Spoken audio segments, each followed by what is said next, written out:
Welcome to Shukla study point. आप सभी का स्वागत है आपके अपने YouTube channel Shukla study point में। मैं शिवम शुक्ला आप सभी दोस्तों का हार्दिक स्वागत करता हूं। आज के वीडियो के माध्यम से हम लोग चर्चा करेंगे समाजशास्त्र के संपूर्ण सिलेबस के बारे में और संपूर्ण पाठ्यक्रम हम देखेंगे कि क्या आखिरकार आपको क्या क्या पढ़ना है। और ये नवीनतम बैच है आपका, खास करके नया बैच प्रारंभ हो चुका है, न्यू बैच है 2024 का। तो आप सभी लोग Shukla study point YouTube channel को सब्सक्राइब कर लीजिए और बेल आइकन को प्रेस कर दीजिए। वहाँ पर आपको वीडियोस लगातार मिलती रहेंगी और चैप्टर वाइज मैं क्लासेस लेता रहूँगा, ठीक है। और इसके अलावा मॉडल पेपर परीक्षा के अंत समय तक आपको बता दूँ कि शुक्ला स्टडी पॉइंट में मिलते रहते हैं, ठीक है। ऑब्जेक्टिव परीक्षा आपकी चाहे आपकी परीक्षा लिखित हो, ठीक है, किसी प्रकार की आपकी एग्ज़ाम होंगे, सभी एग्ज़ाम के लिए तैयारी शुक्ला स्टडी पॉइंट के द्वारा करवाई जाती है।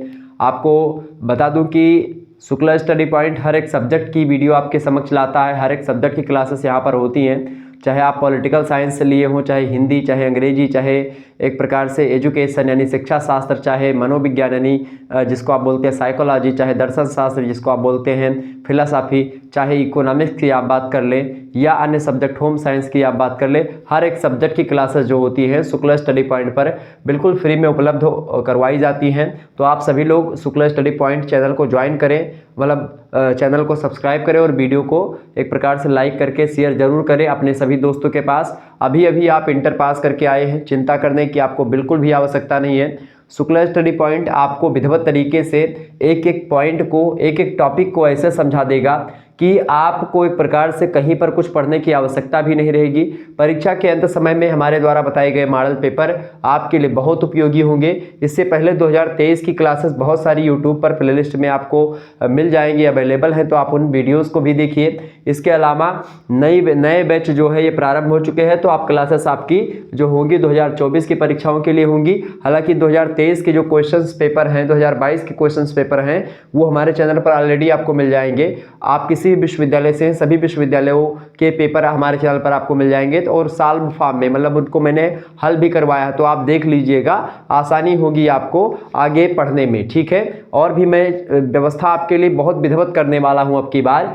तो समाज शास्त्र आपने अगर लिया है तो आपको फर्स्ट सेमेस्टर में आप हैं तो आपको पढ़ना क्या है, सबसे पहले यही जान लेते हैं। समाज शास्त्र में आपको सबसे पहली चीज आपके पेपर का नाम है समाज शास्त्र की मूल अवधारणाओं का परिचय, अर्थात introduction to basic concept of sociology.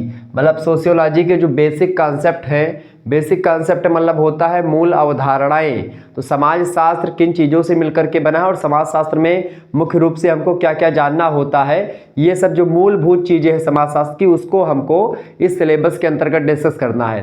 अर्थात कोर्स टाइटल आपका क्या है, समाज शास्त्र की मूल अवधारणाओं का परिचय, यानी इंट्रोडक्शन टू बेसिक कॉन्सेप्ट, मतलब बेसिक कॉन्सेप्ट्स ऑफ सोशियोलॉजी, ठीक है। ये बात ध्यान रखिएगा, ये आपका पेपर का नाम है। आपको बता दूं ये नवीनतम पाठ्यक्रम है। 2020 में नवीनतम एजुकेशन पॉलिसी यानी कि राष्ट्रीय शिक्षा नीति आई, ठीक है, नवीनतम राष्ट्रीय शिक्षा नीति आई 2020 में, उसके अकॉर्डिंग ये सिलेबस है। आपको बताते हुए बड़ा अच्छा लग रहा है कि सभी विश्वविद्यालयों का सिलेबस भी सेम है, तो चिंता करने की आपको बिल्कुल भी आवश्यकता नहीं है, कहीं पर भटकने की बिल्कुल भी आपको आवश्यकता नहीं है। आसानी से आप लोग इस सिलेबस को ध्यान से देखिए, यही सिलेबस आपका भी है, ठीक है। और आइए हम चर्चा करने का प्रयास करते हैं। सबसे पहली बात, हमको पढ़ना क्या क्या है।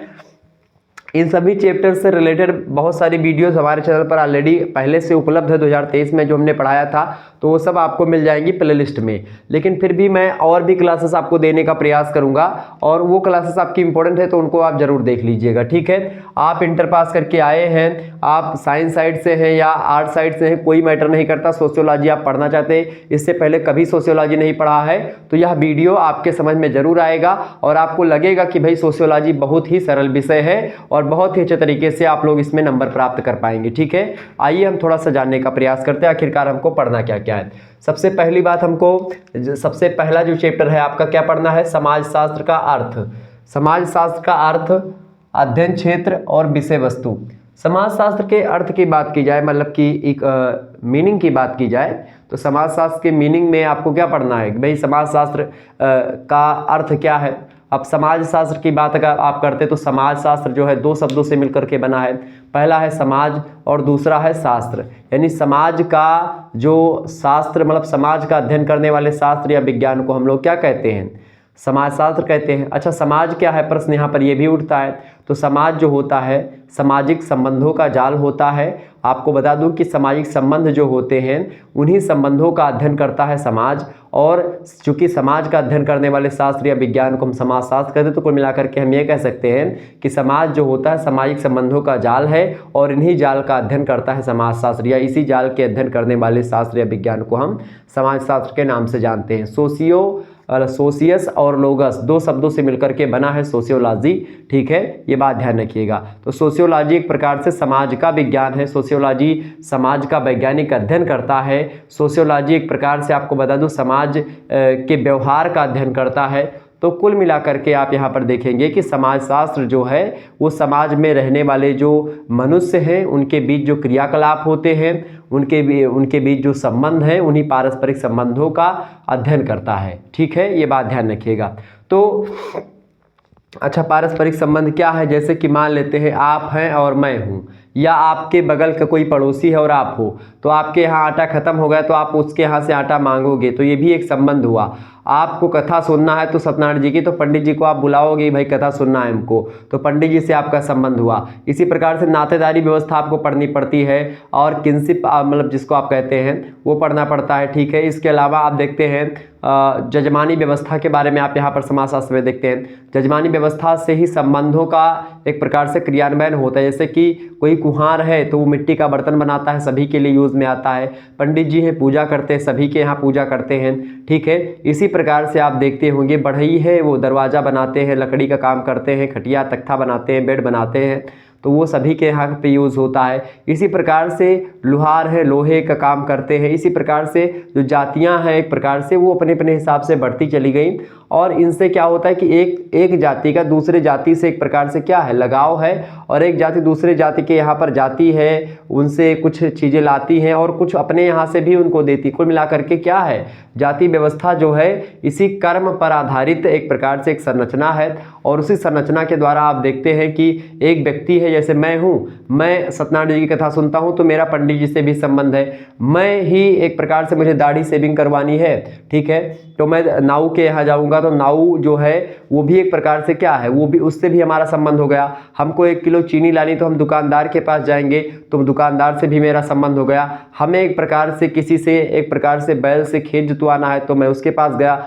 उससे भी हमारा संबंध हो गया। इसी प्रकार से हमको हंसिया खुरपा ये बनवाना था, फाड़वा कुदाल बनवाना था, तो हम लोहार के पास गए, उसने बनाया, उससे भी हमारा संबंध हो गया। इसी प्रकार से समाज में नाना प्रकार के व्यक्तियों से अलग अलग सिचुएशंस में संबंध स्थापित होते रहते हैं, और इन्हीं संबंधों का एक जाल जो बनता है उसी जाल को हम समाज कहते हैं। समाज चूंकि अमूर्त एक धारणा होती है, अमूर्त धारणा का मतलब होता है मतलब जो सोसाइटी होती है, सोसाइटी इज एब्स्ट्रैक्ट, मतलब सोसाइटी आपको दिखती नहीं है, मतलब आप समाज को ना तो छू सकते हो और ना ही देख सकते हो। समाज अदृश्य है। समाज चूंकि संबंधों की व्यवस्था, रिलेशनशिप दिखता नहीं है कि भाई वो रिलेशनशिप घूम रहा है, उसको हम जा करके पकड़ लाएं या उसको छू लें, उसको देख लें, नहीं, संबंध दिखता नहीं। संबंध केवल फीलिंग के द्वारा अनुभव किया जा सकता है। संबंध को आप महसूस कर सकते हैं, इमोशंस को आप देख पाते हैं। क्या आपने कभी प्यार को देखा?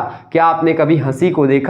हंसी आपने देखा कि भाई मुंह हिल रहा है, सुन रहे हैं आप, वो सब चीजें हैं, लेकिन जो गदगद वाली फीलिंग मन में आती है उसको केवल महसूस कर सकते हैं कि भाई इस सिचुएशंस में वो फलाने व्यक्ति इतना खुशी है, तो उस खुशी में एक प्रकार से उसको कितना आनंद की प्राप्ति होगी। क्या वह आनंद आपको दिखाई पड़ता है कि 1 बाल्टी आनंद उसको मिला? नहीं दिखता। तो उसको बोलते हैं अमूर्त धारणा। यानी समाज क्या है, एक अमूर्त धारणा है। अमूर्त इसलिए क्योंकि वो तो ना तो दिखती है और ना ही हम उसको छू सकते हैं, बस केवल महसूस कर सकते हैं। तो इसीलिए संबंधों की व्यवस्था को समाज और उसी समाज के अध्ययन करने वाले शास्त्र या विज्ञान को समाज शास्त्र कहते हैं। कुल मिलाकर के अच्छा, ये कथन कहा था मैकाइबर और पेज ने कि समाज जो होता है सामाजिक संबंधों का जाल होता है। इसको किसने कहा था भैया? इसको कहा था मैकाइबर और पेज ने। नोट कर लीजिएगा, ऑब्जेक्टिव वालों आपके एग्जाम में प्रश्न ये 100% आने वाला है, एकदम से 100 का 100%, 500% में बोल रहा हूं, ये प्रश्न आपका आएगा कि समाज सामाजिक संबंधों का जाल है, किस विद्वान ने कहा? Bogardus, option A, option B MacIver Page, option C Giddings, option D मिलेगा आपको अगस्त काम्टे। तो आप क्या लगाओगे? ऑप्शन बी लगाओगे, मैकाइबर एवं पेज, ठीक है। समाजशास्त्र के उदय की बात की है तो समाजशास्त्र जब नहीं था तो थोड़ा सा इसका इतिहास समझ लीजिए, क्योंकि समाजशास्त्र के बारे में आप पढ़ रहे हैं, अभी नए नए आए हैं, तो समाजशास्त्र की मूलभूत जानकारी आपको होनी चाहिए। समाज क्या है, समाज तो मैंने आपको बता दिया समाज क्या है, समाजशास्त्र क्या है भी बता दिया। लेकिन समाज जब नहीं था या समाजशास्त्र जब नहीं था, उससे पहले समाजशास्त्र जो था मानव शास्त्र में एक प्रकार से कहीं ना कहीं पे पढ़ाया जाता था। मानव शास्त्र जो होता था, या एक प्रकार से मानव विज्ञान आप समझ सकते हैं, मानव शास्त्र मैं बोल सकता हूँ, तो मानव शास्त्र के अंतर्गत होता था।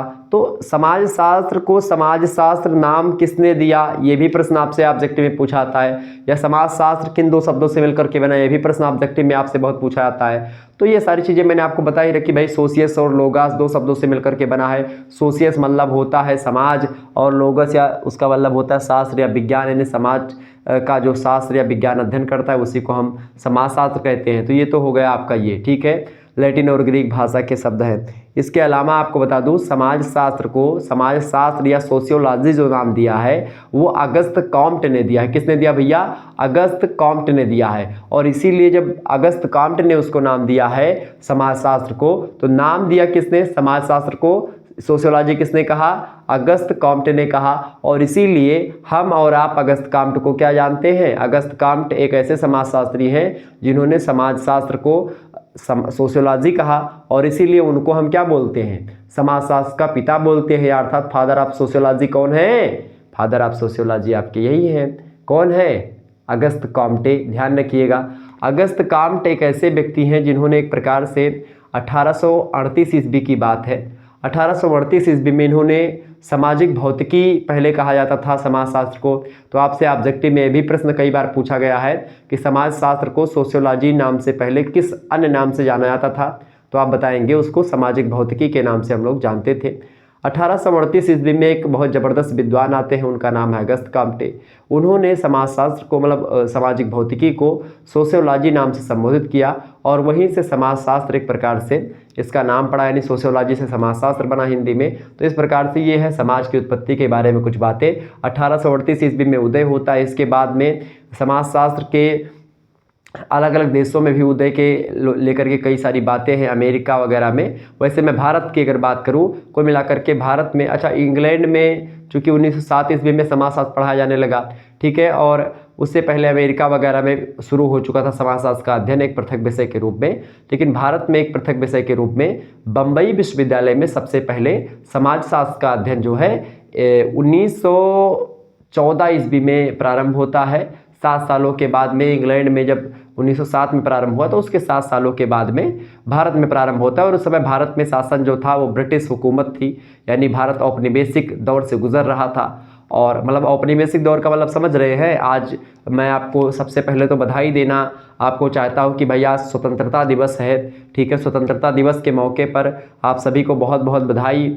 झंडा ऊंचा रहे हमारा विजयी विश्व तिरंगा प्यारा, जो भरा नहीं है भावों से बहती, जिसमें रसधार नहीं, वह हृदय नहीं, वह पत्थर है जिसमें स्वदेश का प्यार नहीं।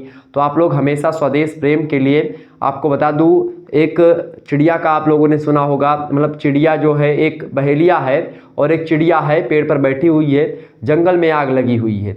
तो एक बहेलिया जो है जाता है जंगल में जो है अपना जो है शिकार करने के लिए, तो पंछी को देखता है आग लगी हुई है पूरी के पूरी जंगल में और जल रहा है, जिस पेड़ पर वो बैठी उस पेड़ पर भी आग लगी हुई है। तो बहेलिया पक्षी से प्रश्न करता है कि आग लगी इस वृक्ष के, जलते इसके पात, तुम क्यों जलते पक्षियों जब पंख तुम्हारे पास। तो जी इस प्रकार से वो कहता है कि भाई जब पंख तुम्हारे पास है तुम क्यों जल रहे हो, तुमको तोड़ जाना चाहिए। तब उस पंछी का बड़ा प्यारा सा जवाब आता है और मुझे लगता है कि आपको वह जवाब सुनना चाहिए। और वो जवाब क्या आता है मेरे प्यारे दोस्तों, जवाब यह आता है पंछी का कि फल खाए, पंछी कहता है कि फल खाए इस वृक्ष के बीट लथेड़े पात, और यही हमारा धर्म है जले इसी के साथ। इस प्रकार की भावना जो है पशु पक्षी रखते हैं। तो आप सोचिए, हम तो ज्ञानवान पुरुष हैं, हमारे पास भगवान ने दिमाग रूपी एक प्रकार से एक मस्तिष्क दे रखा है, एक विशाल एक प्रकार से ज्ञान का भंडार दे रखा है। और इस ज्ञान के भंडार का अगर उपयोग आप देशभक्ति में न कर सके तो एक प्रकार से आप सोचिए कि हम लोगों के जीने में एक प्रकार से कहीं ना कहीं पे कुछ खोट है, या हम लोगों के एक प्रकार से जीवन की शैली में कुछ खोट है, या हमको ऐसी चीज़ें नहीं सिखाई गई, हमारे परवरिश में दोष है।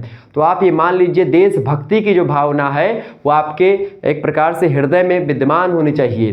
कहा भी गया है कि जिसमें न निज गौरव न निज देश का अभिमान है वो नर नहीं है, पशु निरा है और मृतक समान है।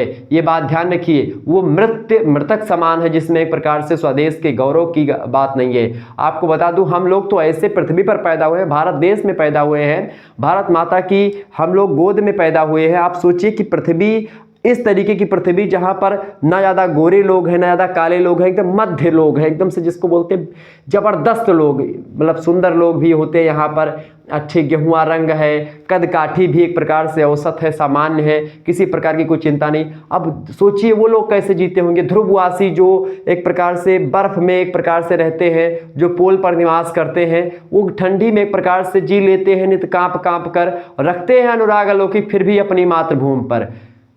और इसके अलावा विश्वत रेखा का वासी जो जी लेता है नित हाँफ हाँफ कर, वो भी अपनी मातृभूमि पर कर देता है प्राण न्यौछावर।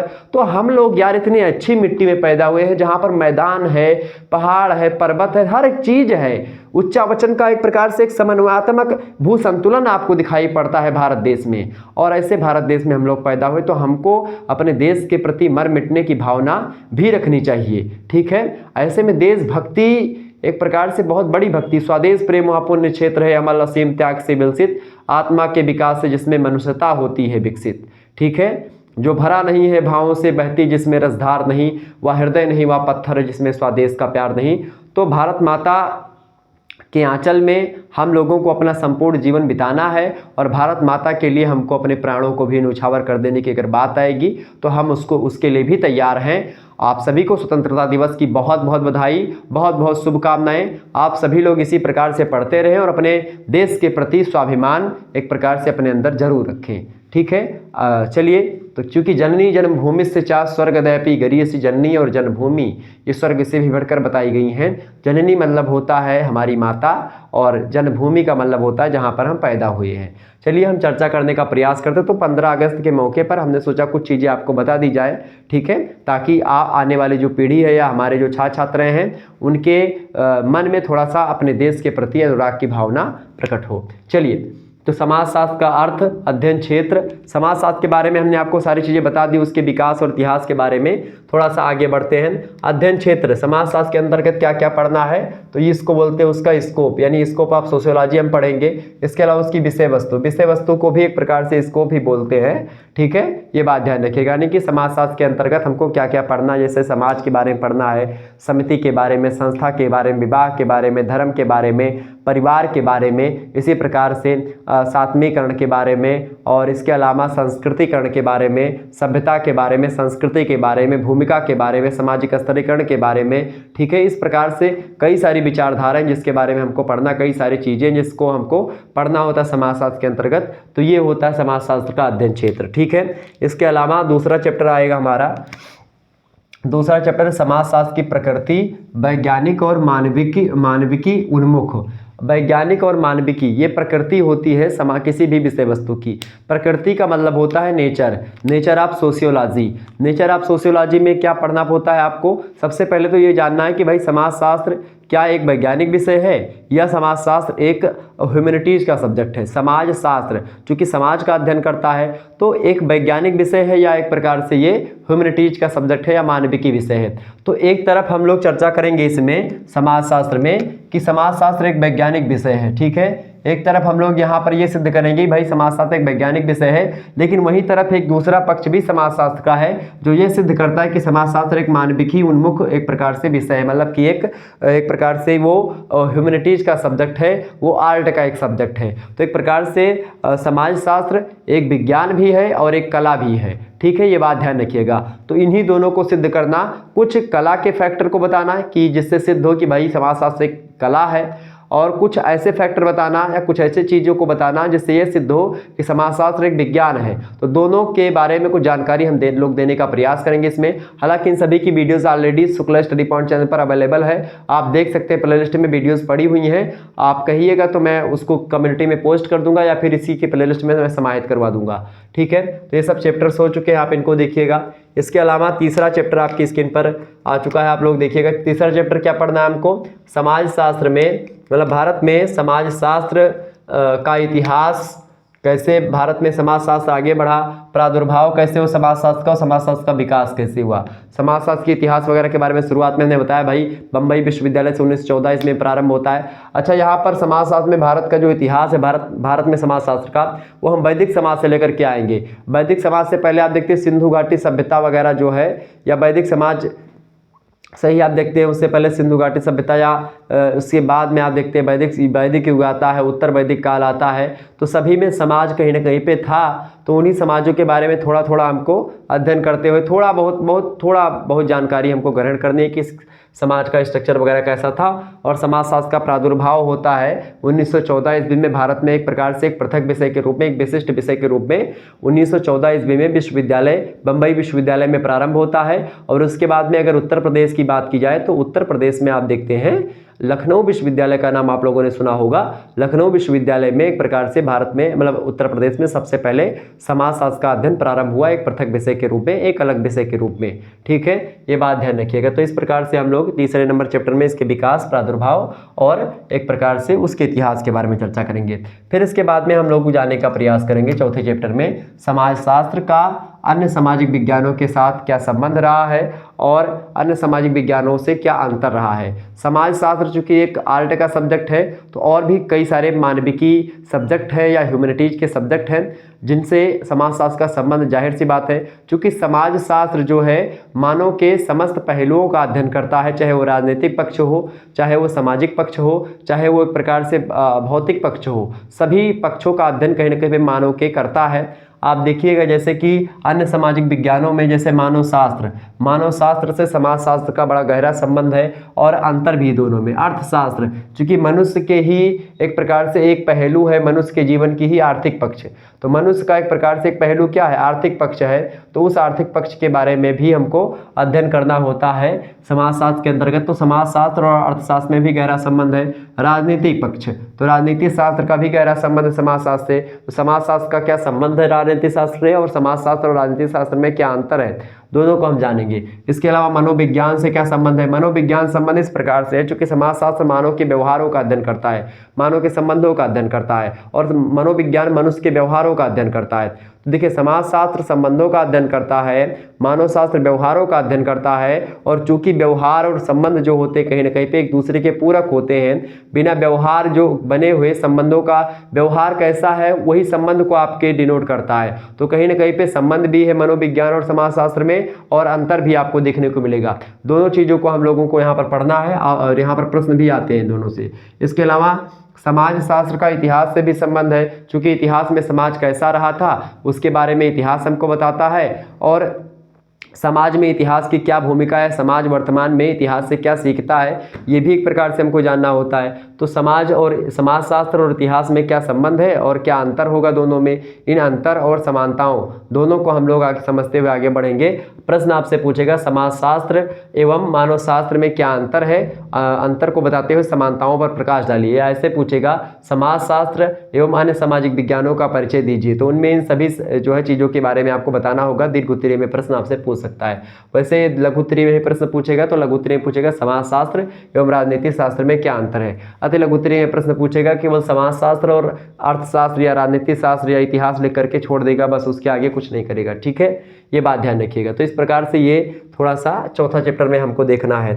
इसके अलावा हम पांचवें चैप्टर में जब प्रवेश करेंगे, पांचवें चैप्टर में हम लोगों को देखना है मूलभूत अवधारणाएं जो होती है समाजशास्त्र की, उसमें खास करके समाज में दो प्रकार के समाज होते हैं। एक तो होता है मानव समाज और एक होता है पशु समाज। मानव समाज, अच्छा यहाँ पर प्रश्न ये उठता है कि क्या समाजशास्त्र मानव समाज का अध्ययन करता है और पशु समाज दोनों का अध्ययन करता है, या केवल और केवल मानव समाज का अध्ययन करता है, या केवल पशु समाज का अध्ययन करता है। ऑब्जेक्टिव में ये प्रश्न जरूर पूछा जाएगा कि क्या मानव समाज जो होता है या समाज जो होता है पशु समाज का भी अध्ययन करता है? बिल्कुल नहीं करता है, क्योंकि समाज शास्त्र जो होता है केवल मानव समाज का ही अध्ययन करता है, क्योंकि मानव में ही संबंध पाए जाते हैं। हालांकि संबंध पशुओं में भी पाए जाते हैं, ऐसा कहना उचित ना होगा कि केवल मनुष्य में संबंध पाए जाते हैं, जो है जानवरों में भी संबंध पाए जाते हैं, लेकिन जानवरों वाले संबंध को एक प्रकार से समाजशास्त्र एक प्रकार से उसकी अध्ययन पद्धतियों में शामिल नहीं करता है। तो समाजशास्त्र केवल मानव समाज का अध्ययन करता है, पशु समाज का अध्ययन नहीं करता है। लेकिन फिर भी पशु समाज के कुछ पहलुओं पर हम लोग यहाँ पर पढ़ लेंगे थोड़ा बहुत, ठीक है। मानव समाज के बारे में हमको जानना है। इसके अलावा मानव समाज में आप देखते हैं कुछ ऐसे बच्चे हुए हैं जो कि बिछड़ गए, जैसे बालिका अन्ना, रामू, कैस्पर हाउजर, इस प्रकार के कई सारे बच्चे हैं जो कि अलग अलग जगहों पर मिले हैं, जिनका समाजीकरण नहीं हो पाया है, सोशलाइजेशन की प्रक्रिया के द्वारा वो नहीं गुजर पाए हैं। उनको एक प्रकार से समाज की बोली भाषा, समाज के चाल चलन का तरीका नहीं मालूम था। वो जानवरों जैसा व्यवहार करते थे बच्चे। जैसे जो रामू मिला, लखनऊ रेलवे स्टेशन पर रामू नाम का एक बच्चा मिला था, जो बचपन से ही एक प्रकार से जंगल में कहीं छूट गया था, और वो एक प्रकार से किसी कारणों के बस में वो जंगल में छूट गया या कोई कारण रहा होगा। तो जब मिलता है वो तो कुछ दिनों तक जिंदा रहता है, बाकी फिर मर जाता है। तो उसमें वो चलता था तो चारों मतलब हाथ और पैर दोनों से चलता था जानवरों की भांति, और वो जब खाना दिया गया उसको तो मुंह से खाने लगा। तो इस प्रकार से समाजीकरण एक ऐसी प्रक्रिया होती है, सोशलाइजेशन जिसको आप कहते हैं, उसके द्वारा समाज के कार्यकलापों को, सामाजिक नियमों को, सामाजिक रीति रिवाजों को, सामाजिक परंपराओं को, जनरीतियों को, ठीक है, इन चीज़ों को मनुष्य जो होता है, बच्चा जो होता है सीखता है। क्योंकि जब बच्चा पैदा होता है तो पशु की भांति होता है, उसको कुछ अता पता नहीं होता कि भाई हम कौन हैं, क्या है, कहाँ हैं, क्या करना है, क्या नहीं करना है। लेकिन धीरे धीरे बच्चा भाषा भी सीखता है, बच्चा खाना खाना सीखता है, बच्चा बोलना सीखता है, समाज में रह करके, क्रीड़ा समूह में रह करके, परिवार में रह करके वह बच्चा सामाजिक चीज़ों को जान पाता है, और सामाजिक रीति रिवाजों को भी धीरे धीरे बड़ा होते होते वो सीखता चला जाता है। समाज में क्या अच्छा है, क्या बुरा है, सामाजिक मापदंड क्या है, सामाजिक मूल्य क्या है, सामाजिक नियम क्या है, सामाजिक रीतियाँ क्या है, सामाजिक परंपराएं क्या हैं, उन सभी को जानता हुआ बच्चा आगे बढ़ता है। और इस प्रकार की जो प्रक्रिया होती है, इस प्रक्रिया को हम समाजीकरण के नाम से जानते हैं, ठीक है। तो इस प्रकार से जिन बच्चों का समाजीकरण होता है वो समाज की दृष्टि से एक प्रकार से वैध बच्चे होते हैं, समाज में उनका एक प्रकार से बोलबाला होता है, समाज उनको एक्सेप्ट करता है। लेकिन जो बच्चे किन्हीं कारणों के बस में जंगल में छूट गए, लोक लाज के भय के कारण से बहुत सारी स्त्रियां जो होती हैं जंगल में बच्चों को छोड़ देती हैं, कभी कभी ऐसा होता है, तो उनका व्यवहार जो होता है जंगली जानवरों जैसा होता है। किन्हीं कारणों के बस में अगर बच गए वो बच्चे तो ठीक है, अगर नहीं बचे तो सियार और जो है जो और भी जंगली जानवर होंगे वो खा जाएंगे उनको। तो इस प्रकार से यहाँ पर कई सारे बच्चों के उदाहरण को हम समझेंगे, ठीक है। इसके अलावा आगे हम बढ़ेंगे और अगला जो चैप्टर है आपका वो है छठा चैप्टर। छठे चैप्टर में हम लोग चर्चा करेंगे समुदाय के बारे में, समिति के बारे में और संस्था के बारे में। आपको बता दूं जो है मूल अवधारणाओं में समुदाय, समिति और संस्था भी आती हैं। समिति और संस्था, देखिए समुदाय क्या है, समुदाय को अंग्रेजी में क्या बोलते हैं भैया, समुदाय को अंग्रेजी में बोलते हैं कम्युनिटी। क्या बोलते हैं बाबू, कम्युनिटी बोलते हैं। क्या बोलते हैं, कम्युनिटी बोलते हैं। समुदाय क्या है, समुदाय सामान्य जीवन व्यतीत करता, सबसे पहले ही जानिए। किसी स्थान पर एक मतलब कई पीढ़ियों से लोग रह रहे होते हैं अपने सामान्य जीवन की इच्छा की पूर्ति के लिए। कोई निश्चित उद्देश्य नहीं होता कि भाई हमको इस उद्देश्य का पूर्ति करना, कोई निश्चित उद्देश्य नहीं। तो समुदाय जो होता है इसमें हम की भावना होती कम्युनिटी में, ठीक है। तो समुदाय जो होते हैं अपना जीवन जो होता है एक ही स्थान पर वहाँ पर पैदा होते हैं, वहीं पर बिता देते हैं, तो वो तो हो गए समुदाय।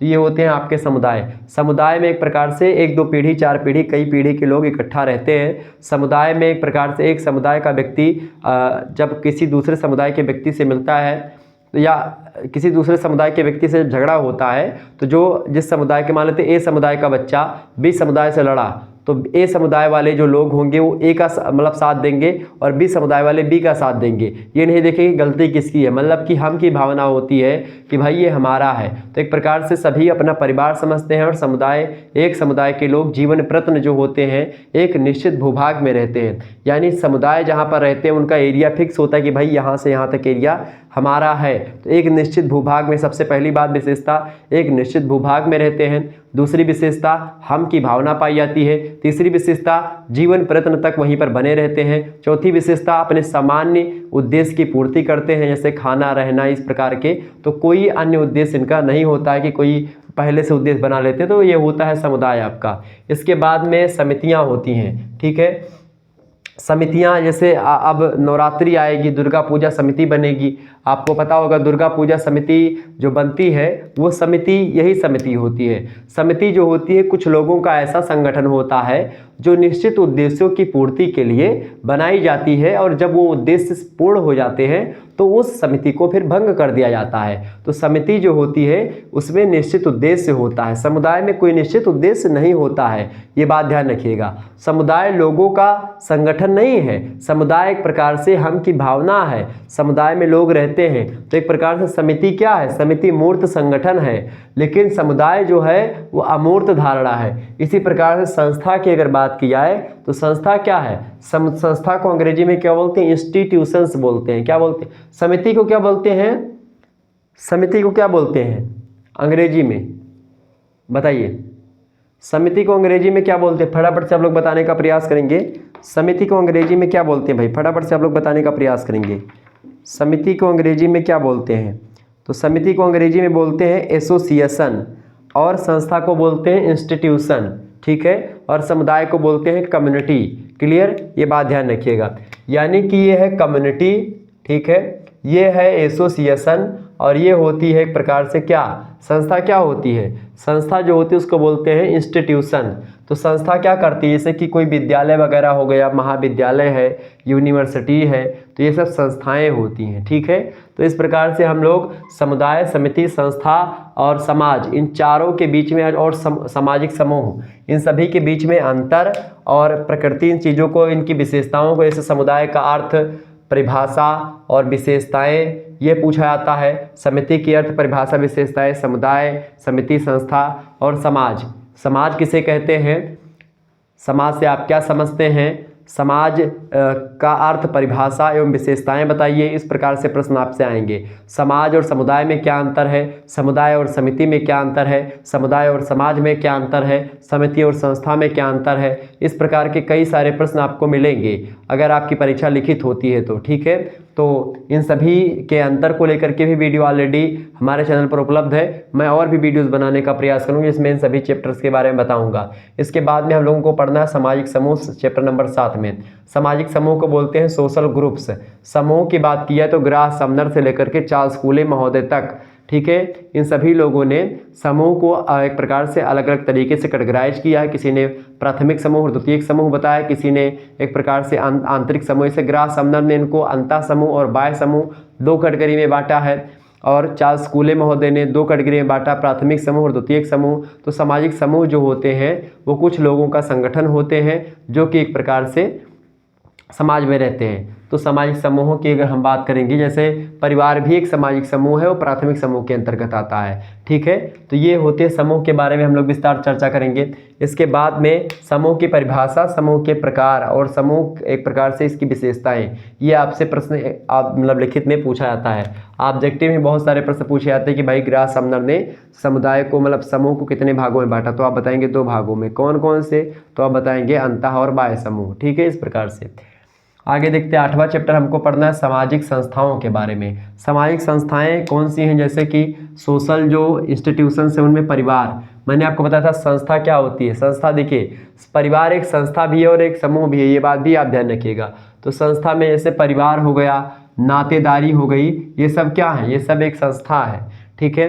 तो परिवार एक प्रकार से एक ऐसी संस्था होती है जो कि पति पत्नी को मतलब या लड़के लड़की को एक साथ रहने की एक प्रकार से स्वतंत्रता प्रदान करती है, और साथ ही साथ उनके बच्चों को वैधता प्रदान करती है।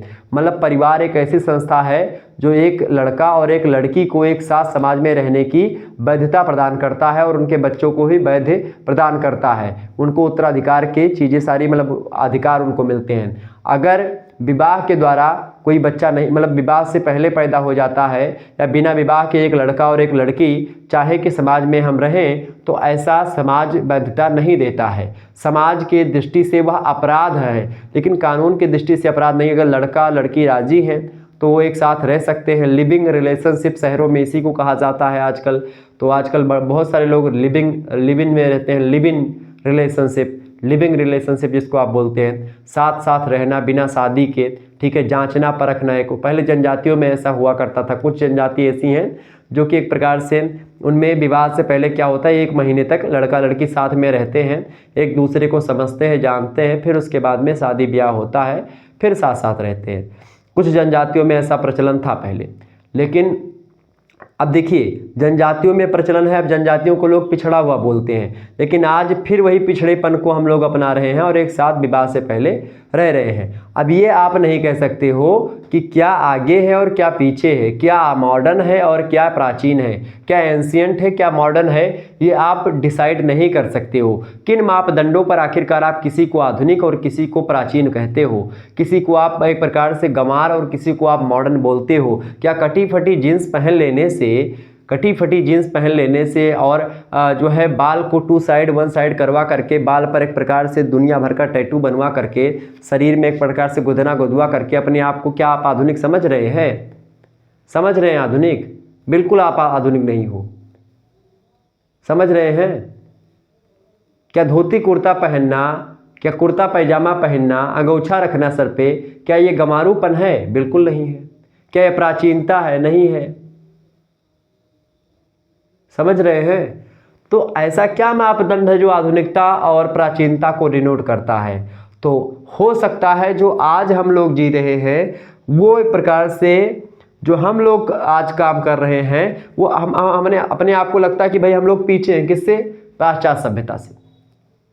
पाश्चात्यकरण समाजशास्त्र में एक आप पढ़ते हैं, एक अवधारणा है पाश्चात्यकरण, या इसको आप बोलते हैं वैश्वीकरण। अच्छा, वैश्वीकरण में भी आप देखते हैं कि पाश्चात्यकरण उसमें ढकेला पड़ा है एकदम से कि भाई हमको बस इंग्लैंड और फ्रांस, जापान, इन्हीं सब मतलब जो पश्चिम के कंट्रीज हैं, जापान तो नहीं खैर, जो पश्चिम के कंट्रीज हैं, खास करके यूरोपीय देश हैं, उन्हीं के कल्चर को हम लोग फॉलो करते हैं और उनको हम मॉडर्न समझते हैं, अपने आप को हम पिछड़ा हुआ समझते हैं।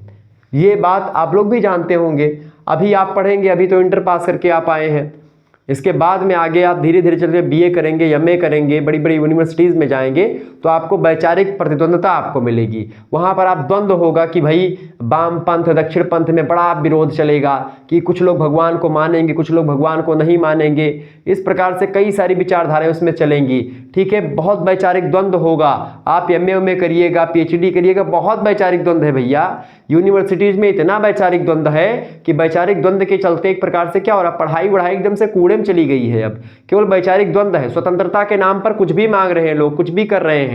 बीड़ी पीने की स्वतंत्रता आजकल एक प्रकार से नारीवादी विचारक बहुत सारे बता रहे हैं कि भाई लड़के सिगरेट पीते हैं तो लड़कियां भी सिगरेट पीनी चाहिए।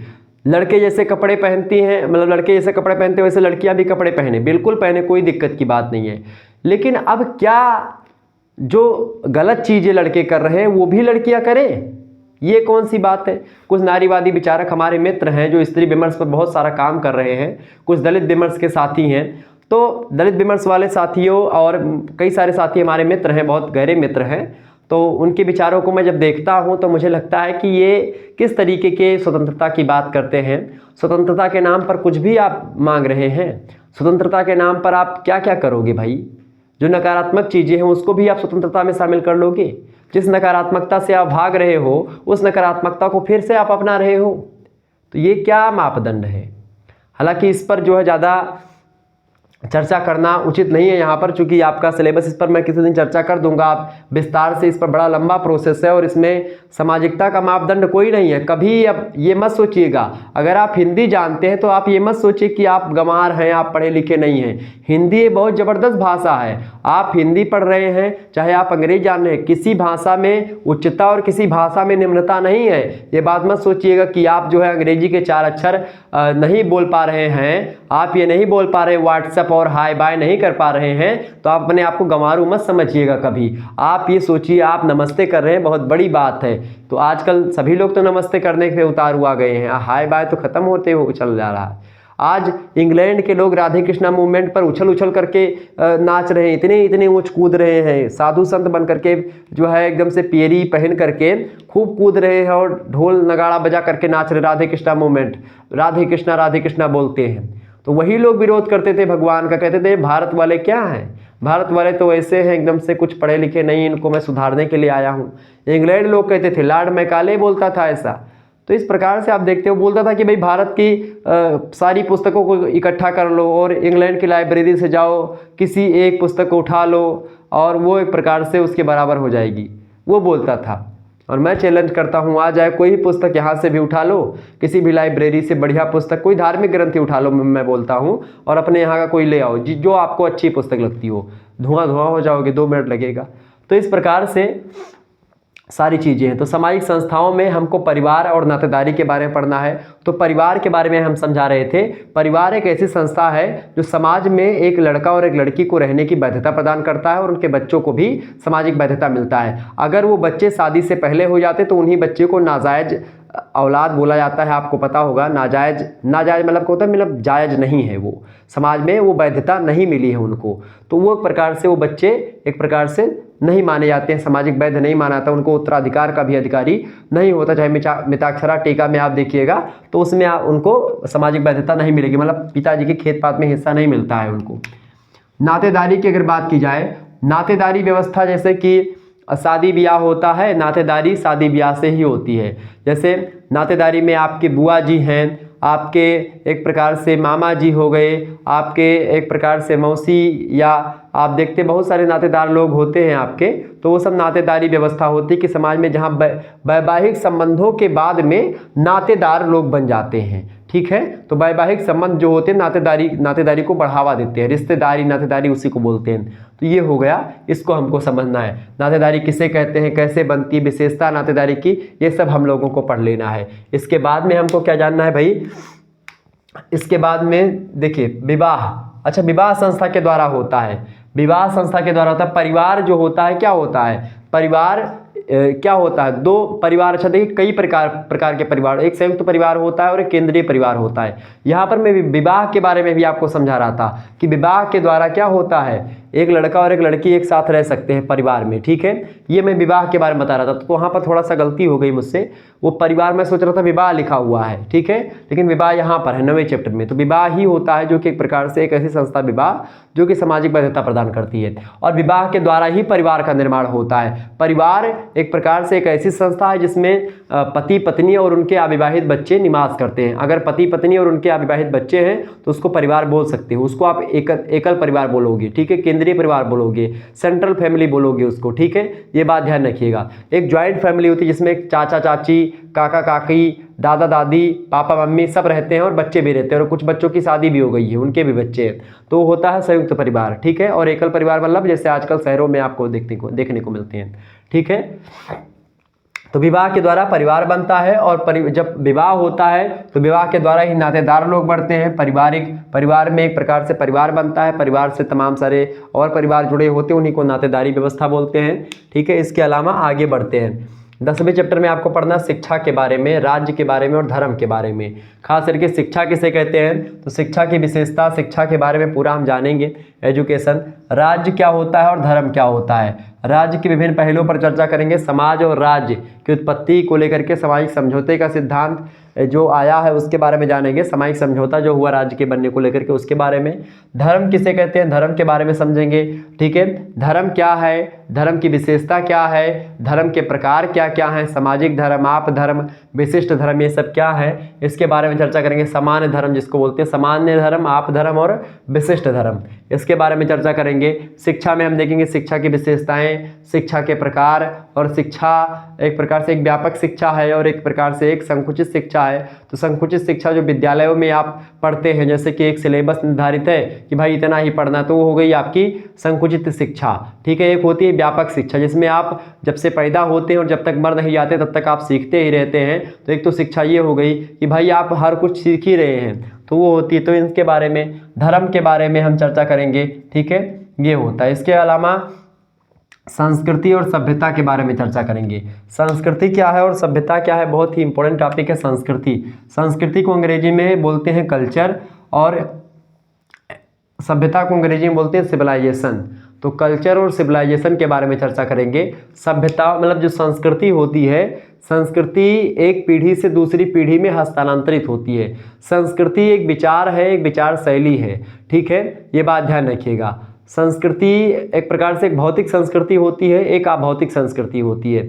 भौतिक संस्कृतियों में जैसे आप देखते हैं कि भाई कई सारी चीज़ें हैं, तो अच्छा सिविलाइजेशन जो होता है वो एक प्रकार से क्या होता है, सिविलाइजेशन जो होता है वो रहने का जो तरीका, जो पहनावा ओढ़ावा का तरीका होता है, या एक प्रकार चाल चलन का, आवास का, गांव वगैरह का, वो सब सभ्यता कही जाती है। संस्कृति यानी कल्चर की बात की जाए तो कल्चर में क्या होता है, आपके पिताजी जो चीज़ें जान रहे थे उसको आपको बताएंगे, आप उसको बताएंगे।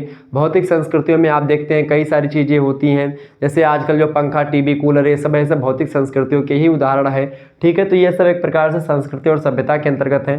संस्कृति और सभ्यता में क्या अंतर है, संस्कृति और सभ्यता किसे कहते हैं, संस्कृति और सभ्यता का परिभाषा, अर्थ और विशेषता क्या है, इसको हम लोगों को इस चैप्टर में जानना और विस्तार से हम चर्चा करेंगे इसके बारे में।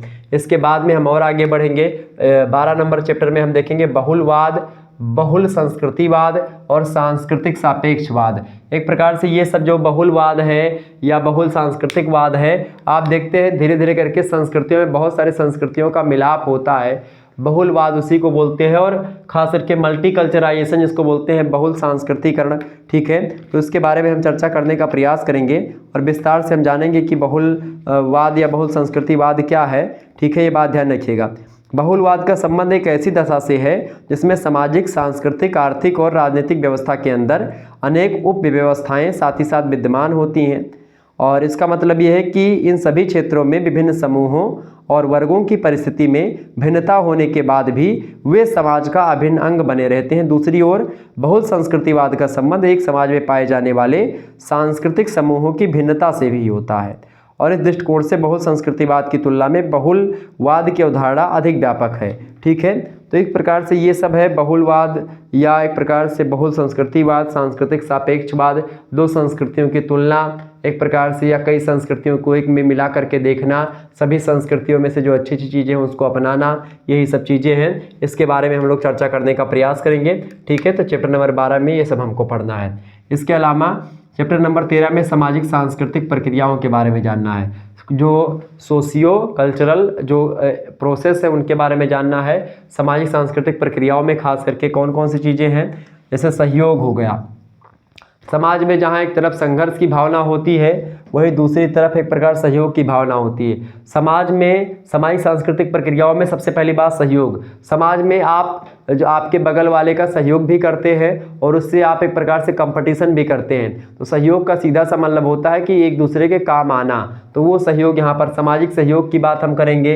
प्रतिस्पर्धा भी, कंपटीशन भी आप देखते हैं लोगों से आप करते हैं कंपटीशन, चाहे बच्चे साथ में पढ़ते तो बच्चे भी आपस में कंपटीशन करते हैं, पढ़ने वाले जो छात्र छात्राएं होते हैं वो कंपटीशन करते हैं। इसके अलावा और भी तमाम सारे लोग कंपटीशन करते हैं। आपको बता दूं कि जैसे बगल वाले आपके हैं, पड़ोसी हैं और आप हो, तो दोनों में एक प्रकार से रुपया कमाने की प्रतिस्पर्धा होती है, दोनों में खेती में ज़्यादा उत्पन्न करने की प्रतिस्पर्धा होती है, दोनों में एक प्रकार से कि भाई वो पल्सर लाए हैं तो हम बुलेट लाएंगे, ये प्रतिस्पर्धा। तो ये सब प्रतिस्पर्धा भी एक तरफ होती है, ठीक है। जहाँ एक तरफ सहयोग होता है कि भाई किसी का छपरा उठवाना है तो 4-5 लोग चले गए छपरा उठवाने के लिए, किसी के यहाँ पर आग लगी है सभी लोग बाल्टी लेकर के चले गए बुताने के लिए आग को। तो इस प्रकार से सहयोग भी लोग करते हैं समाज में, और समाज में प्रतिस्पर्धा यानी कंपटीशन भी एक दूसरे का लोग करते हैं। इसके अलावा समाज में संघर्ष भी होता है, चाहे वो वैचारिक संघर्ष हो और चाहे वो आर्थिक संघर्ष हो, या एक प्रकार से क्या बोलते हैं, चाहे हर मामले का संघर्ष हो। मतलब वैचारिक संघर्ष तो आप बहुत ज़्यादा देखते हैं। अच्छा, वैचारिक संघर्षों में आप आगे पढ़ेंगे अंतर पीढ़ी संघर्ष और अंतः पीढ़ी संघर्ष। परिवार में ही होता है, घर में ही होता है कि भाई जो बुजुर्ग लोग हैं उनकी विचारधारा दूसरी है और जो आजकल की युवा पीढ़ी उनकी विचारधारा दूसरी है, और दोनों की विचारधाराओं में जब खूब ज़्यादा संघर्ष होता है या वैचारिक प्रतिद्वंद होता है तो उसी को बोलते हैं संघर्ष या अंतः पीढ़ी संघर्ष, ठीक है। अंतर पीढ़ी संघर्ष, ठीक है। अंतर पीढ़ी संघर्ष जब एक ही पीढ़ी के बीच में संघर्ष होता है, एक ही पीढ़ी के बीच में संघर्ष होता है अंतः पीढ़ी संघर्ष। जब दो पीढ़ियों के बीच में संघर्ष होता है तो अंतर पीढ़ी संघर्ष। ठीक है, तो संघर्ष भी होता है किसी भी मामले को लेकर के संघर्ष हुआ समाज में। इसके अलावा परिसंस्कृतिकरण है। परिसंस्कृतिकरण का क्या होता है? दूसरी की संस्कृति को अपनाना, वो होता है परिसंस्कृति ग्रहण, या दूसरी की संस्कृति या सात्मीकरण को आप देखते हैं। पर संस्कृतिकरण का सीधा सा मतलब होता है दूसरी संस्कृति को भी आप, जो अच्छी चीजें हैं उनको आप अपने आप में समाहित कर लें। ठीक है, सात्मीकरण में क्या होता है? सात्मीकरण का सीधा सा मतलब यही होता है, सात्मीकरण भी होता है कि अपनाना ही। क्या अपनाना? कि भाई दो संस्कृतियां हैं या दो कल्चर, एक समूह है, दो समूह है, तीन समूह हैं, सभी आपस में मिल करके एक प्रकार से सभी एक दूसरे का साझा एक प्रकार से करें, विचारों को जाने, अच्छी चीज़ों को अपनाएं। एकीकरण जो होता है ये भी एक प्रकार से सात्मीकरण का एक बड़ा हुआ, मतलब एकीकरण की ही एक प्रक्रिया है सात्मीकरण। सात्मीकरण जो होता है एकीकरण को बढ़ावा देता है, मतलब सात्मीकरण एक प्रक्रिया है जो कि एकीकरण का एक अंश मात्र है। मतलब एकीकरण एक बड़ी प्रक्रिया है और सात्मीकरण एक छोटी प्रक्रिया है। सात्मीकरण में दो या दो से अधिक समूहों को इकट्ठा एक प्रकार से या उनके विचारों को इकट्ठा देखना एक प्रकार से देखा जाता है, जबकि एकीकरण में क्या होता है? संपूर्ण चीज़ों को या संपूर्ण समाजों को एक में हम देखने का प्रयास करते हैं। ठीक है, चाहे राष्ट्रीय एकीकरण की बात की जाए, चाहे सामाजिक एकीकरण की बात की जाए, चाहे सांस्कृतिक एकीकरण की बात की जाए, तो ये सब एक प्रकार से हमको देखना है। ये सब सामाजिक सांस्कृतिक प्रक्रियाएं हैं जिनके बारे में हमको पढ़ना है। इसके बाद में हम और आगे बढ़ेंगे और हमको क्या पढ़ना है भाई? 14 नंबर चैप्टर में सामाजिक संरचना के बारे में जानना है। सामाजिक संरचनाओं में आपको बता दूं सोशल स्ट्रक्चर जो होता है उसके बारे में जानेंगे। सामाजिक संरचना में या समाज में एक प्रकार से कौन कौन सी चीज़ें मिलकर के सामाजिक संरचना का निर्माण करती हैं, चाहे समूहों की बात करें या एक प्रकार से समाज के संबंधों की बात करें, परिस्थिति भूमिका की बात करें, ये सब मिलकर के कहीं ना कहीं पे क्या करते हैं? सामाजिक संरचना का निर्माण करते हैं। तो सामाजिक स्ट्रक्चर, सोशल स्ट्रक्चर के बारे में चर्चा करेंगे। सामाजिक मापदंड होते हैं, सामाजिक मूल्य होते हैं, सामाजिक रीति रिवाज होते हैं, सामाजिक परंपराएं होती हैं, सामाजिक संबंध होते हैं, ये सब मिलकर के एक प्रकार से सामाजिक संरचना का निर्माण करते हैं। कुल मिलाकर के सामाजिक प्रतिमान जो होता है, सोशल नॉर्म्स जो होते हैं, वो आपके एक प्रकार से क्या बनाते हैं? सामाजिक संरचना का निर्माण करते हैं। ठीक है, कि स्ट्रक्चर कैसा है समाज का, इसके बारे में हम लोग चर्चा करेंगे। सामाजिक संरचना की विशेषता और उसके बारे में सारी चीज़ों को हम समझने का प्रयास करेंगे, विस्तार से जानेंगे कि आखिरकार इसमें क्या क्या चीज़ें होती हैं सामाजिक संरचना में। इसके बाद में हम लोग पढ़ेंगे अगला जो चैप्टर है आपका, वो चैप्टर है भाई कौन सा? अगला चैप्टर है परिस्थिति और भूमिका। ये बड़ा इंपॉर्टेंट टॉपिक है, यहाँ से लगभग और लगभग 10 नंबर का प्रश्न हमेशा परीक्षा में आता है, ये बात ध्यान रखिएगा। इसके अलावा सामाजिक समूह से ये इंपॉर्टेंट है, समुदाय, समिति, संस्था, ये इंपॉर्टेंट है। मानव और पशु समाज से एक प्रश्न आता है, यहाँ से एक या दो प्रश्न आपके हमेशा आते हैं। समाजशास्त्र की प्रकृति से एक प्रश्न, समाजशास्त्र का अध्ययन अर्थ विषय क्षेत्र से एक या दो प्रश्न आते हैं। इस प्रकार से ये सब चीज़ें, बहुलवाद और मतलब विवाह से लगभग एक या दो प्रश्न आपके हमेशा पूछे जाते हैं। ठीक है, ये बात ध्यान रखिएगा। शिक्षा से, धर्म से और इससे एक से दो प्रश्न आपके यहाँ से भी आते हैं। संस्कृति और सभ्यता से यहाँ से एक प्रश्न या दो प्रश्न, लगभग एक प्रश्न आपके आ जाते हैं। इसी प्रकार से यहाँ से कुछ सहयोग प्रतिस्पर्धा से यहाँ से दो प्रश्न लगभग बनते हैं आपके। ठीक है, तो ये सब चीज़ें हैं। अब यहाँ पर परिस्थिति और भूमिका के बारे में हम जानेंगे कि परिस्थिति क्या होती है और भूमिका क्या होती है। परिस्थिति की बात की है, इसको बोलते हैं सिचुएशंस, भूमिका को बोलते हैं अंग्रेजी में रोल। ठीक है, ये बात ध्यान रखिएगा। तो परिस्थिति और भूमिका, सामाजिक परिस्थिति जो होती है वो एक प्रकार से स्थिति का सीधा सा मतलब होता है आपकी समाज में स्थिति क्या है, आप किस स्थिति में हो, मतलब आपका सामाजिक स्टेटस क्या है। स्टेटस जिसको आप बोलते हैं कि समाज में आपका स्तर क्या है, स्टेटस क्या है, समाज में आपकी क्या स्टेटस है, उसी स्टेटस के हिसाब से आपकी भूमिका निर्धारित होती है कि आपको क्या करना है। समाज में अगर आप एक प्रकार से ज़्यादा पैसा कमा रहे हो तो आपका स्तर थोड़ा सा ऊंचा होगा, समाज में आप उच्च जाति के हो तो आपका स्तर ऊंचा होगा। अच्छा, ये सामाजिक परिस्थिति दो प्रकार की होती है, एक होती है अर्जित परिस्थिति और एक होती है प्रदत्त परिस्थिति।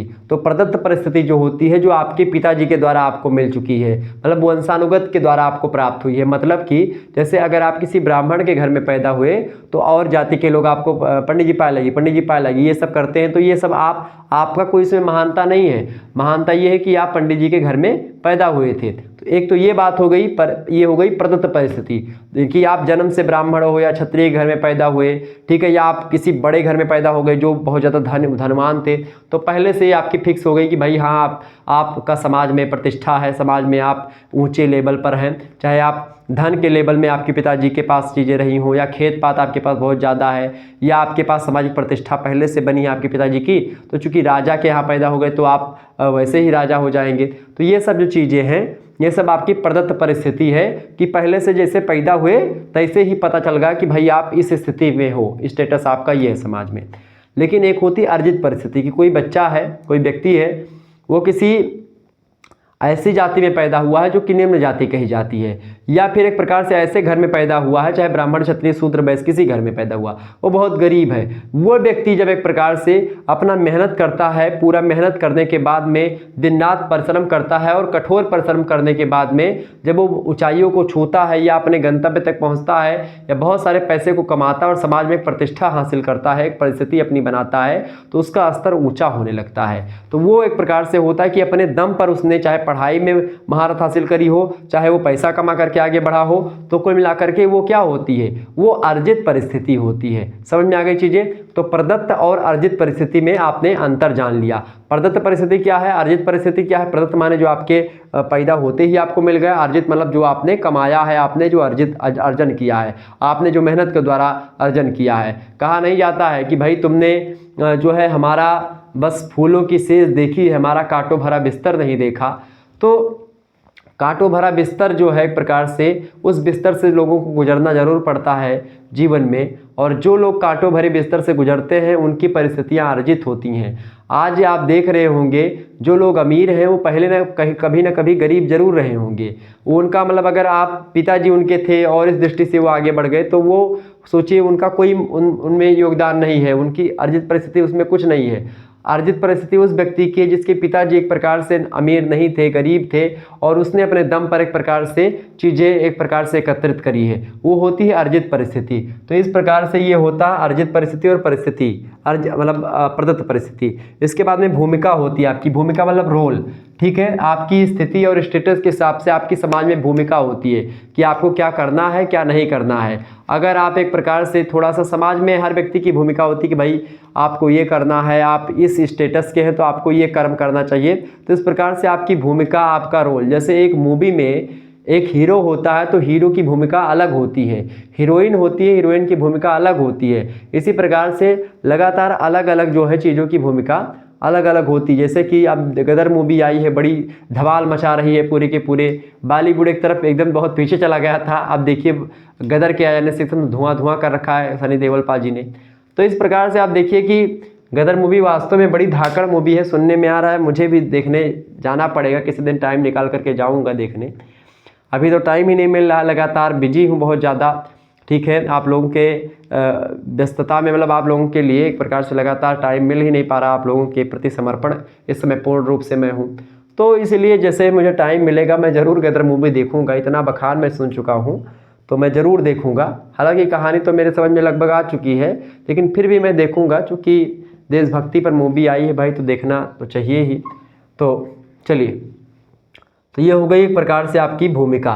तो भूमिका जिस प्रकार से मूवीज़ में होती हैं उसी प्रकार से भूमिका समाज में भी होती है कि भाई आपको ये करना है, आपको ये करना है। एक स्तर होता है, सामाजिक स्तरीकरण भी आपको यहीं पर पढ़ना पड़ेगा, तो वो यहाँ पर है नीचे सबसे, ठीक। तो चर्चा करेंगे उस पर। तो ये होती है भूमिका। अच्छा, अगला जो है आपका चैप्टर वो कौन सा है? अगला चैप्टर है 16वां नंबर। आपको पढ़ना है सामाजिक प्रतिमान के बारे में। सामाजिक प्रतिमान जो होते हैं वो सामाजिक संरचना को कहीं ना कहीं पे डिनोट करते हैं, मतलब सामाजिक प्रतिमान के द्वारा ही सामाजिक संरचना जो है लगभग बनती है, ठीक है। सामाजिक प्रतिमान को बोलते हैं एक प्रकार से सोशल नॉर्म्स, ठीक है। अब सामाजिक प्रतिमान में जन रीतियाँ आती हैं। जन रीतियाँ का मतलब क्या होता है? बहुत पहले समय से लोग कुछ कहते आ रहे हैं, कोई दंती है, लोग मान रहे हैं चीज़ों को, ठीक है। मतलब बहुत सारे लोग एक ही मतलब किसी भी रीति को मानने कि भाई ये करना चाहिए। जैसे कोई व्यक्ति कहीं पर जा रहा है तो टोकना नहीं चाहिए उसको, रोको जो तो अमंगल होए, प्रेम नशे जो कहे पिए जाइए। तो इस प्रकार से रोकना टोकना, या एक प्रकार से कभी कभी होता नहीं कि भाई बिल्ली अग्गा काट गई तो लोग नहीं जाते हैं। तो ये सब एक प्रकार से रीतियाँ, और भी रीतियाँ हैं। जैसे कि रीतियों की अगर मैं बात करूँ तो जैसे रीतियों में और भी तमाम प्रकार के कि भाई ये करना चाहिए, ऐसा हुआ तो ये करना चाहिए, ठीक है। तो ये सब रीतियाँ ही तो हैं। रीति मतलब होता है बहुत पहले जो चली आ रही है, एक प्रकार से एक प्रथा है, एक रीति है, तो उसको बोलते हैं जनरीतियाँ। सभी लोग उस पर एक प्रकार सभी लोग उसको मानते भी हैं, तो होती जनरीतियाँ। इसके अलावा लोकाचार, लोकाचार जो होता है जैसे कि आप देखते हैं शादी ब्याह में कई प्रकार के लोकाचार होते हैं हिंदू धर्म ग्रंथों में, तो उसमें बताया था कि भाई ये करना चाहिए। स्त्रियां जो होती हैं, जैसे लड़का पैदा हुआ तो सोहर गाना हुआ, ठीक है, मुंडन के समय गाना हुआ, शादी ब्याह के समय पे गाना गाना हुआ, या जो कुछ भी एक प्रकार से लोकाचार होता है, जो त्यौहार वगैरह होते, त्यौहार कैसे मनाया जाता है, ये सब चीज़ें लोकाचार के अंतर्गत आप देखते हैं घर की औरतें जो होती हैं वो करती हैं, ठीक है। लोक समाज में सभी लोग करते हैं। इसके अलावा सस्तियाँ, ये भी इसी टाइप की होती है, लोकाचार टाइप की, ठीक है। यहाँ पर लोकाचार तो एक बार हो चुका है, तो लोकाचार हो गया। इसके अलावा सस्तियाँ हो गई, मूल्य हो गए समाज में। मूल्य एक प्रकार सामाजिक जो वैल्यूज़ होती हैं उनकी अगर बात की जाए तो मूल्य एक प्रकार समाज में कुछ मूल्य होते हैं कि भाई ये मूल्य है समाज का, ये मापदंड है, इससे आपको आगे जाना, मतलब ये करना चाहिए, ये नहीं करना चाहिए। समाज में चोरी नहीं करना चाहिए या किसी के घर में चोरी नहीं करना चाहिए, भी एक मूल्य है, ठीक है। मूल्य मतलब एक नियम, ठीक है। मूल्य का मतलब क्या होता है, एक नियम। तो एक नियम ऐसा नियम जो कि एक प्रकार से अच्छे और बुरे की पहचान करवाता है। तो सामाजिक मूल्य वह नियम होता है जो कि समाज में रहने वाले व्यक्तियों को ये पाठ पढ़ाता है कि आपको क्या करना चाहिए, क्या नहीं करना चाहिए, क्या करना सही है, क्या करना गलत है। ये होता है सामाजिक नियम या सामाजिक मूल्य या सामाजिक मापदंड जिसको आप कहते हैं, ठीक। तो इन सभी के बारे में हमको पढ़ना है। इसके बाद में हम लोगों को क्या जानना है, 17वें चैप्टर में हमको सामाजिक स्तरीकरण के बारे में जानना है। सामाजिक स्तरीकरण के बारे में मैंने हमको बताया, जैसे किसी का समाज में, अच्छा सामाजिक स्तरीकरण भी दो प्रकार का, एक प्रदत्त सामाजिक स्तरीकरण और एक अर्जित सामाजिक स्तरीकरण होता है। मतलब एक पहले से आपको कि भाई आप राजा थे तो राजा का लड़का हुआ, राजा वो बन गया, तो एक प्रकार से वो ऊपर बैठेगा, उसका स्तर फिक्स है कि भाई राजा के स्थान पर बैठेगा, युवराज होगा। लेकिन कुछ लोग उसमें ऐसे होते हैं जो कि अपने बल पर कुछ होते हैं, अर्जित सामाजिक स्तरीकरण। तो एक प्रकार समाज में एक स्तर होता है, एक ऊपर से नीचे का क्रम हो गया, नीचे से ऊपर का क्रम हो गया। मतलब समाज में किसका ओहदा इतना, भाई कौन आएगा तो 4-5 लोग जय राम भैया, जय राम पाए लगी पंडित जी पाए लगी, इस प्रकार से बहुत सारे भैया जय राम। इस प्रकार से आप समाज में देखते होंगे कुछ लोगों के पास पैसा है, इस वजह से लोग जय रामी और एक प्रकार से लोग पैर छूते हैं, जय राम पाए लगी, ये सब करते हैं। और कुछ लोगों के पास एक प्रकार से ज्ञान है जिसकी वजह से लोग प्रणाम करते हैं या उनका इज्जत करते हैं, सम्मान करते हैं। कुछ लोगों के पास एक प्रकार से क्या है, कुछ लोगों के पास उनकी एक प्रकार से पुरातन व्यवस्था कि भाई वो पहले से उनके पिताजी ऐसे थे तो उनका बच्चा है तो भाई उसके लिए इज्जत लोग करते हैं। तो इस प्रकार से कई मामलों को लेकर के लोग समाज में स्तर होता है कि भाई कोई यहाँ पर है, कोई कैटेगरी यहाँ, मतलब कि कोई यहाँ पर ऊंचा है, फिर इस प्रकार से एक स्तर होता है। तो जो प्रदत्त स्तर होता है उसमें जाति मतलब एक प्रकार से जो वर्ण व्यवस्था थी वो कि ब्राह्मण वस्य मुखामासीद बाहुराज्यान्य करता ऊर्ध्वस्तवैश्या पादाभ्याम शूद्रो अजायता। एक प्रकार से ब्राह्मणों की स्थिति उच्च, फिर उससे नीचे क्षत्रिय, फिर उससे नीचे वैश्य, फिर शूद्र, इस प्रकार से स्थिति होती थी। ये होती थी एक प्रकार से समाज में स्थिति कैसी, ये स्थिति थी वर्ण व्यवस्था के हिसाब से। इसको बोलते थे प्रदत्त, यानी कि भाई अगर ब्राह्मण के घर में पैदा हुआ लड़का तो वो ब्राह्मण हो गया। हालांकि ये वास्तविक था नहीं, बीच में आकर के इसमें थोड़ा सा चीज़ें हो गई कि भाई बाकी जन्म पर आधारित व्यवस्था थी। जन्म पर आधारित व्यवस्था मतलब कि भाई जो व्यक्ति मतलब कर्म पर आधारित थी, मतलब कि जो व्यक्ति ब्राह्मण के यहाँ पैदा जरूर हो गया लेकिन विप्र वह है जो धर्म न टरी। अगर वो विप्र है, ब्राह्मण के घर में पैदा हुआ है, पूजा पाठ करता है, ब्रह्म को जानता है तो ब्राह्मण है, अन्यथा वो एक प्रकार से वो ब्राह्मण कहलाने योग्य नहीं है। ये बात ध्यान रखिएगा। तो सामाजिक स्तरीकरण ये होता है कि भाई समाज में आपका स्तर क्या है, आपका स्टेटस क्या है, ठीक है। तो इसका अर्थ सामाजिक स्तरीकरण का अर्थ स्वरूप और आधार, सामाजिक स्तरीकरण के क्या आधार होते हैं उसको देखेंगे, उसका स्वरूप और उसका अर्थ, ठीक है। अब आधार में ही सामाजिक स्तरीकरण में एक तो आधार वंशानुगत आधार हो जाता है, एक जाति या एक प्रकार से जिसको वर्ण कहते हैं, ठीक है भाई। तो ये सब चीज़ें आपको देखनी है, ये सब चीज़ें हम लोगों को जाननी है। इसके बाद में हमको क्या पढ़ना है भाई, इसके बाद में हम लोग 18वें चैप्टर में पढ़ेंगे, लास्ट चैप्टर में सामाजिक गतिशीलता के बारे में। सामाजिक गतिशीलता का मतलब क्या होता है, सामाजिक गतिशीलता मतलब समाज के नियमों को एक प्रकार से कहीं ना कहीं पे या दूसरे समाज में जाना है, दूसरे समाज की चीज़ों को मानना या समाज के नियमों से हट जाना, रीतियों को ना मानना, ये भी सामाजिक गतिशीलता में आता है। तो ये सामाजिक गतिशीलता के अर्थ और प्रकार के बारे में हम विस्तार से जानने का प्रयास करेंगे।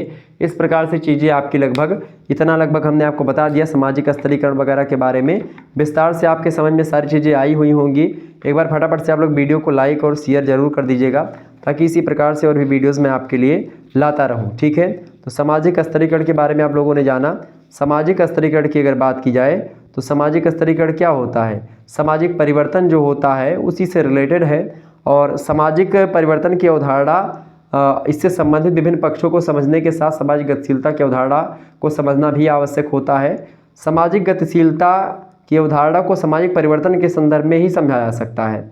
और आपको बता दूं, सामाजिक परिवर्तन का तात्पर्य होता है उन परिवर्तनों से जो सामाजिक संबंधों, सामाजिक संरचना और सामाजिक संस्थाओं और मूल्यों में होते हैं। इसके विपरीत सामाजिक गतिशीलता की अगर बात की जाए तो पेट्रिम सोरोकिन कहते हैं कि सामाजिक गतिशीलता का अर्थ एक सामाजिक स्थिति से दूसरी सामाजिक स्थिति में किसी व्यक्ति, सामाजिक तथ्य तथा सामाजिक मूल्य का संक्रमण या ट्रांसफर होता है, ट्रांजिशन होता है। तो मिलाकर के समाज में क्या होता है, एक स्थिति से, एक सामाजिक स्थिति से दूसरी सामाजिक स्थिति में जाना ही सामाजिक गतिशीलता या एक प्रकार से सोशल मोबिलिटी जिसको आप बोलते हैं वो बोला जाता है। ठीक है, ये बात ध्यान रखिएगा। तो सामाजिक गतिशीलता को क्या बोलते हैं? सोशल मोबिलिटी बोलते हैं अंग्रेजी में। तो इस प्रकार से आप लोगों ने सिलेबस समझा जाना और समाजशास्त्र में इन्हीं चीज़ों के बारे में आपको पढ़ना है। निश्चित तौर पर आपके समझ में आ गया होगा सारी चीज़ें, बिल्कुल। चलिए फिर मिलते हैं हम नेक्स्ट वीडियो में, तब तक के लिए जय हिंद, जय भारत। आप सभी का बहुत बहुत धन्यवाद। विजय विश्व तिरंगा प्यारा झंडा ऊंचा रहे हमारा। स्वतंत्रता दिवस की आपको एक बार पुनः बधाई। आप सभी को बहुत बहुत हार्दिक शुभकामनाएं। भारत जो है आज़ाद हुआ था आज के ही दिन। ओके, ध्यान रखिएगा। बहुत बहुत धन्यवाद। और अपने देश पर एक प्रकार से जिसको न निज देश का अभिमान, जिसको न निज गौरव न निज देश का अभिमान है, वो नर नहीं है, पशु निरा है और मृतक समान है। ये बात हमेशा ध्यान रखिएगा। अपने देश पर, अपनी मातृभूमि पर, अपने परिवार पर, अपने सभी चीज़ों पर जो आप कभी भी बात, अगर मैं एक बात यहीं पर और आपको समझा दूं, कभी भी अगर बात जो है देश और धर्म के बीच में फंसती है तो हमेशा आप देश को सर्वोपरि रखिएगा, धर्म इंपॉर्टेंट नहीं है उस समय। अगर देश और धर्म की लड़ाई के बीच में आपने धर्म को चूज किया तो आप वास्तविक भारतीय नहीं हो। अगर धर्म और देश के बीच में एक प्रकार से एक को चुनना पड़ा तो आप हमेशा देश को चुनिएगा। अगर जाति और धर्म के बीच में आपको चुनना पड़ा तो हमेशा आप धर्म को चुनिएगा। अगर आपको एक प्रकार से, इस प्रकार से आप हमेशा प्रीफर करें कि उच्च से उच्च क्वालिटी को ध्यान में रखा जाए। ठीक है, ये बात जरूर आप ध्यान रखिएगा। चलिए फिर मिलते हैं हम नेक्स्ट वीडियो में। जय हिंद, जय भारत।